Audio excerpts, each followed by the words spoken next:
नमस्कार, मैं दिग्विजय सिंह आप सबका स्वागत करता हूं आपके अपने चैनल दिग्विजय फिट वर्ल्ड में। आशा करता हूं आप सब स्वस्थ होंगे, खुश होंगे। देखिए, लगातार खराब लाइफस्टाइल की वजह से एक समस्या बहुत कॉमन हो चुकी है। जी हाँ, वो है डायबिटीज। देखिए, डायबिटीज क्रॉनिक डिजीज है, यानी स्थायी बीमारी है जो लंबे समय तक शरीर में बनी रहती है, हमेशा के लिए। देखिए, बढ़ती उम्र होने के कारण या हेरिटेज यानी विरासत में भी यह समस्या व्यक्ति को मिल सकती है। देखिए, शरीर की पैनक्रियाज में इंसुलिन की मात्रा जब कम हो जाती है या इंसुलिन कम मात्रा में मिलता है, तो उस वजह से ब्लड में ग्लूकोज की मात्रा काफी ज्यादा बढ़ जाती है। उस स्थिति को डायबिटीज कहते हैं। देखिए, इंसुलिन एक तरह का हार्मोन है जो शरीर के भीतर पाचन ग्रंथि द्वारा बनता है, जिसका काम होता है शरीर में जो भोजन है उसको एनर्जी में बदलना, ऊर्जा में बदलना। इस बात का जरूर ध्यान रखना चाहिए कि डायबिटीज पेशेंट्स कब और क्या खा रहे हैं। देखिए, इससे उनका ब्लड शुगर लेवल कंट्रोल में रहेगा। और कुछ घरेलू नुस्खे भी हैं जो डायबिटीज पेशेंट्स के लिए काफी ज्यादा फायदेमंद होते हैं, बट उससे पहले डॉक्टर की गाइडेंस लेना बहुत ज्यादा जरूरी होता है। देखिए, आयुर्वेदा के अकॉर्डिंग शरीर को 6 रस लेना, 6 रस लेना बहुत ही ज्यादा जरूरी होता है, जैसे खट्टा, मीठा, नमकीन, चरपरा, कड़वा और कसेला। ये 6 रस लेना सबसे ज्यादा जरूरी होता है, पर हम पूरे दिन भर में 2 या 3 रस का ही सेवन कर पाते हैं। देखिए, शरीर में इन रस में से किसी भी रस का अभाव होने के कारण, कमी होने के कारण शरीर में बीमारियां उत्पन्न होती हैं। तो चलिए अब आपको बताते हैं डायबिटीज के सिम्टम्स। देखिए, ज्यादा प्यास लगना, ज्यादा भूख लगना, ज्यादा पेशाब आना, वजन जल्दी से कम होना, शरीर में थकावट रहना। देखिए, कुछ सीरियस सिम्टम्स भी हैं, जैसे कि बेहोशी आना, दौरे पड़ना, आईसाइट वीक हो जाना और व्यवहारिक बदलाव, यानी व्यक्ति के व्यवहार में अटपटे चेंजेस आने स्टार्ट हो जाते हैं। देखिए, मोस्टली पेशेंट्स टाइप 1 और टाइप 2 डायबिटीज से ही जूझते रहते हैं, जो कि मोस्टली केसेस अधिकतर सामान्य और हल्के ही होते हैं। तीसरी कैटेगरी आती है जेस्शनल डायबिटीज। देखिए, इसमें गर्भवती महिलाओं को डायबिटीज होने के चांसेस बने रहते हैं, बट ये केसेस काफी ज्यादा रेयर होते हैं। 95% जो केसेस होते हैं वो टाइप 1 टाइप 2 डायबिटीज के ही होते हैं। तो चलिए अब आपको बताते हैं इसका इलाज। देखिए, प्रॉपर न्यूट्रिशन और फिजिकल एक्टिविटीज और मेडिसिन। देखिए, प्रॉपर न्यूट्रिशन से भरा खाना डायबिटीज पेशेंट्स को देना चाहिए। कुछ भी ऐसा ना खाएं जिससे डायबिटीज पेशेंट्स का ब्लड शुगर लेवल बढ़ जाए, जैसे चीनी, मिठाई, शरबत, आम, बेदाना, आलू, चावल, इन सब से परहेज करना चाहिए। सो सेकंड आता है फिजिकल एक्टिविटीज। देखिए, डेली रूटीन में एक्सरसाइज करना बहुत ही ज्यादा फायदेमंद होता है। इससे ब्लड शुगर लेवल कंट्रोल में रहता है और हृदय रोग संबंधित जितनी भी समस्याएं होती हैं वो खत्म होती हैं। सो थर्ड आता है मेडिसिन। देखिए, प्रॉपर डॉक्टर की गाइडेंस में जो भी मेडिसिन पेशेंट्स को दी गई हैं वो समय पर खाएं और डॉक्टर द्वारा दी हुई सभी गाइडलाइंस को अच्छे से फॉलो करें। सो चलिए मैं आपको अब बताता हूं 5 आसन और 2 प्राणायाम जो डायबिटीज की समस्या में रामबाण का काम करेंगे। सो फर्स्ट जो हमारा आसन होगा वो होगा मंडूक आसन। आसन को प्लीज ध्यान से देखिएगा। आपको ऐसे वज्रासन में बैठना है, इस तरीके से। उसके बाद आपको ये वाला हाथ इस तरीके से और ये इस तरीके से ग्रिप करके रखना है।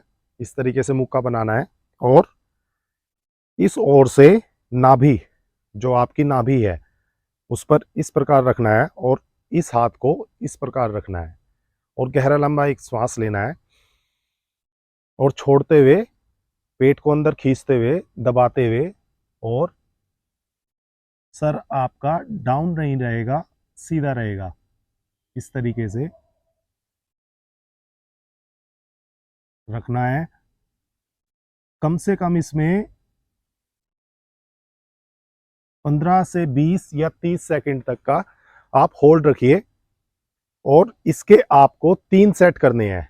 एक सेट जैसे मैंने आपको करके दिखाया और 30-30 सेकंड के आपको 3 सेट करने हैं। उसके बाद जो हमारा आसन रहेगा वो रहेगा पश्चिमोत्तान आसन। उसमें आपको क्या करना है,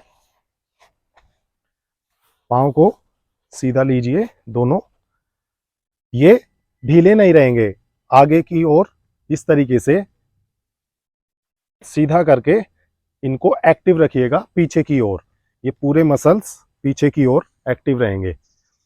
एक गहरा लंबा श्वास लीजिए, शरीर को हल्का सा ऊपर खींचिए और लंबर एरिया से आपको आगे की ओर शरीर को खींचना है।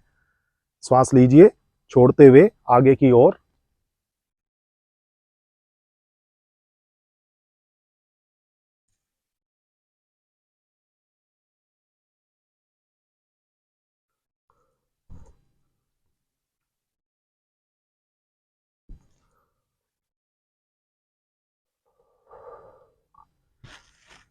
ये हमारा दूसरा आसन रहेगा। इसके भी आपको 3 सेट करने हैं और हर सेट में कम से कम 15 से 20 सेकंड का होल्ड जरूर रखिएगा, तभी आपको इन सभी आसनों के अच्छे से लाभ प्राप्त होंगे। तीसरा जो हमारा आसन रहेगा वो रहेगा वक्रासन। उसमें हम एक पांव को सीधा रखिए, इसको एक्टिव रखेंगे अंदर की ओर, आगे की ओर इधर से, और ये पांव रखिए क्रॉस यहाँ पर। मैं दूसरे पांव से करके दिखा देता हूँ। जैसे आपका लेफ्ट लेग ये सीधा रहेगा, इसको एक्टिव रखिए, ये राइट यहाँ पर जाएगा और कमर सीधी, गहरा लंबा श्वास लीजिए, और ये हाथ जो लेफ्ट हैंड है वो यहाँ से क्रॉस होते हुए इधर की ओर और ये पीछे की ओर इस तरीके से स्ट्रेच। होल्ड रखिएगा, छोटा श्वास छोड़ते हुए फिर से स्ट्रेच, जितना आप मैक्सिमम स्ट्रेच कर सके फिर होल्ड कीजिएगा। अगर ये क्रॉस नहीं जा रहा है, आप इतने फ्लेक्सिबल नहीं है, तो उसको आप यहाँ पर इस तरीके से, मैं दूसरी ओर से करके दिखाऊंगा, तो आप इस तरीके से उसको कर सकते हैं, या फिर इसको यहाँ पर ये पाँव यहाँ पर फोल्ड कर सकते हैं और ये ऐसे और इस तरीके से इसको कर सकते हैं। देखिए मैं दूसरी ओर से करके दिखाता हूँ। जैसे कि ये हमारा फर्स्ट वर्जन हुआ, ये यहाँ से लेकर गए हम, इसको एक्टिव रखा और ये ट्विस्ट,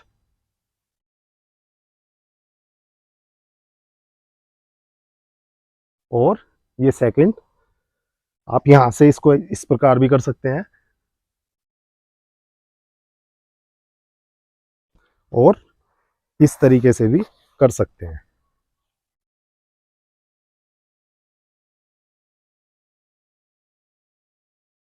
तो तीनों वर्जन मैंने आपको बता दिए हैं, और एटलीस्ट उसमें हर एक आसन में 30 सेकंड, 15, 20 सेकंड से ज़्यादा आप होल्ड रखिएगा।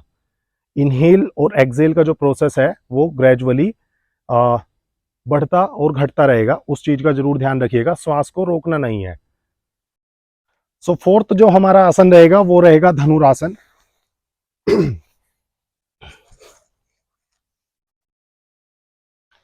इस तरीके से उल्टा लेटकर और एंकल से इस तरीके से पाँव को पकड़ना है और गहरा लंबा श्वास और ऊपर की ओर इस तरीके से खींचना है। ग्रेजुअली स्ट्रेच करते रहेंगे। सो इसके भी आपको 3 सेट करने हैं और 15 से 20 सेकंड का हर एक सेट में होल्ड रखिएगा, तभी अच्छे से लाभ प्राप्त होंगे। और फिफ्थ जो हमारा रहेगा वो रहेगा सूर्य नमस्कार। देखिए तीनों तरह के सूर्य नमस्कार पर मैंने वीडियो बनाया हुआ है, उसका लिंक मैं डिस्क्रिप्शन बॉक्स में डाल दूंगा, आप वहां से उसको फॉलो कर सकते हैं। देखिए सूर्य नमस्कार को कंप्लीट वर्कआउट माना जाता है। अगर आप डेली रूटीन में सूर्य नमस्कार भी, जैसे आप 5 मिनट से स्टार्ट करते हैं कंटिन्यूस, और फिर 10 मिनट, फिर आप 15, इस तरीके से अपनी स्ट्रेंथ और फ्लेक्सिबिलिटी के अकॉर्डिंग एंडोरेंस आप अपना अचीव कर सकते हैं। आपकी बॉडी फ्लेक्सिबल रहेगी और आप बहुत ज़्यादा स्वस्थ भी रहेंगे। सो प्लीज़ सूर्य नमस्कार जरूर कीजिएगा। ये आसन तो करने ही है, बट सूर्य नमस्कार अगर आप करेंगे तो उसमें बहुत ही अच्छे आपको लाभ प्राप्त होंगे। सो चलिए अब आपको बताते हैं वो 2 प्राणायाम जो डायबिटीज पेशेंट्स के लिए बहुत ही ज़्यादा फायदेमंद है। देखिए फर्स्ट प्राणायाम है कपालभाति और दूसरा प्राणायाम है अनुलोम विलोम नाड़ी शोधन प्राणायाम। देखिए इन दोनों प्राणायाम पर भी मैंने वीडियो बनाया हुआ है, उसका लिंक भी मैं डिस्क्रिप्शन बॉक्स में डाल दूंगा, आप वहां से उसे अच्छे से फॉलो करके उसके लाभ प्राप्त कर सकते हैं। सो मुझे उम्मीद है आप सबको ये वीडियो काफ़ी ज़्यादा नॉलेजेबल लगा होगा। सो प्लीज़ वीडियो को ज़्यादा से ज़्यादा शेयर कीजिए, लाइक कीजिए, और प्लीज़ चैनल को सब्सक्राइब करना मत भूलिएगा और बेल आइकन भी जरूर दबा दीजिएगा। सो चलिए अब आपसे शेयर करते हैं आज का आयुर्वेदिक ज्ञान। देखिए अगर डेली रूटीन में डायबिटीज़ पेशेंट सुबह 1 गिलास दूध में थोड़ी हल्दी, थोड़ी काली मिर्च डालकर पिएंगे, सो इससे उनका ब्लड शुगर लेवल मेंटेन रहेगा। सो आप सब स्वस्थ रहें, खुश रहें, एक दूसरे की हेल्प कीजिए, हेल्थ, एनवायरनमेंट और फिटनेस को लेकर ऐसे ही जागरूकता फैलाते रहिए। बहुत बहुत धन्यवाद।